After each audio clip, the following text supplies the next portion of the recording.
నమస్కారం సార్. ఎన్టీఆర్ గారి 29వ వర్ధంతి మూలంగా ఆయన యొక్క అనుభవాలు, ఆయన యొక్క ప్రస్థానం గురించి మీ యొక్క అభిప్రాయం? అసలు భారతదేశంలో ఎవరినన్నా మర్చిపోతారు కానీ ఎన్టీ రామారావుని మర్చిపోరు. భారతదేశంలో భారతదేశంలో తెలుగు వాళ్ళేందో చూపించిండు. తెలుగు వాళ్ళ సత్తేందో తెలుసు. రాజకీయం అంటే ఏంటిదో తెలుసు. ప్రతి మామూలు కార్యకర్తకు ఎన్టీ రామారావు రాజకీయం నేర్పించిపోయిండు. ఇవాళ ఇంతమంది ఈ భారతదేశంలో 2 రాష్ట్రాలల్లో కాదు.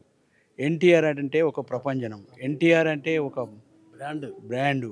ఎన్టీఆర్‌ని మించినోడు లేడు. రాముడైన ఆయనే, కృష్ణుడైన ఆయనే, దేవుడైన ఆయనే, ప్రజలకు ఆయనే, అందరికీ మా అందరికీ. మేము ఈ పార్టీ పుట్టినప్పటి నుంచి ఉన్నాం తెలుగుదేశం పార్టీలో. మేము ఎప్పుడు కూడా ఎన్టీ రామారావు గారు పుట్టినరోజు కానీ, వర్ధంతికి కానీ రోజు ఉదయం ఇక్కడికి వస్తాం.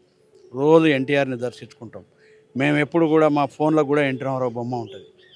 ఎన్టీఆర్ అభిమానిగా దేశ ప్రజలకు, తెలుగు వాళ్ళందరికీ గుర్తింపు తెచ్చింది కూడా ఎన్టీ రామారావే. ఎన్టీ రామారావును అసలు మరవలేరు. ఈ దేశం కాదు, ప్రజలకు. ఇక్కడ తెలంగాణ రాష్ట్రంలో అయితే పటేల్ పట్వార్ని రద్దు చేసిండు, మండలాలు పెట్టిండు, గ్రామాలు అభివృద్ధి చేసిండు, ₹2 కిలో బియ్యం ఇచ్చిండు. అసలు ఆనాడే ₹2 బియ్యం ఇచ్చిన ఘనత ఎవరంటే ఎన్టీ రామారావు. ఇవాళ అందరు ఇస్తా అంటారు, కానీ ఇవన్నీ ఎన్టీ రామారావు పెట్టినాయి. ఎన్టీ రామారావు వచ్చినాకనే స్వతంత్రం వచ్చినట్టు అయిపోయింది తెలంగాణకు. కాబట్టి ఎన్టీఆర్ను ఎవరు మరవరు. మేము ఎన్టీఆర్తోనే ఎప్పటికుంటాం. మేము బతికున్నంత కాలం కూడా ఈ ఎన్టీఆర్ సమాధి కాడికి వచ్చి ఎన్టీఆర్ పూజించుకొని ఇప్పుడు కూడా పార్టీలే ఉన్నాం. కానీ ఆయన పెట్టిన పార్టీ కాబట్టి మేము క్రమశిక్షణగా, కార్యకర్తగా, ఎన్టీఆర్ అభిమానిగా ఈ పార్టీలో ఉన్నాం. రాజకీయానికి ఎక్కువ ఒక లెజెండ్ అంటే ప్రపంచంలో మొత్తం ప్రపంచానికే ఆయన లెజెండ్ ఎన్టీఆర్.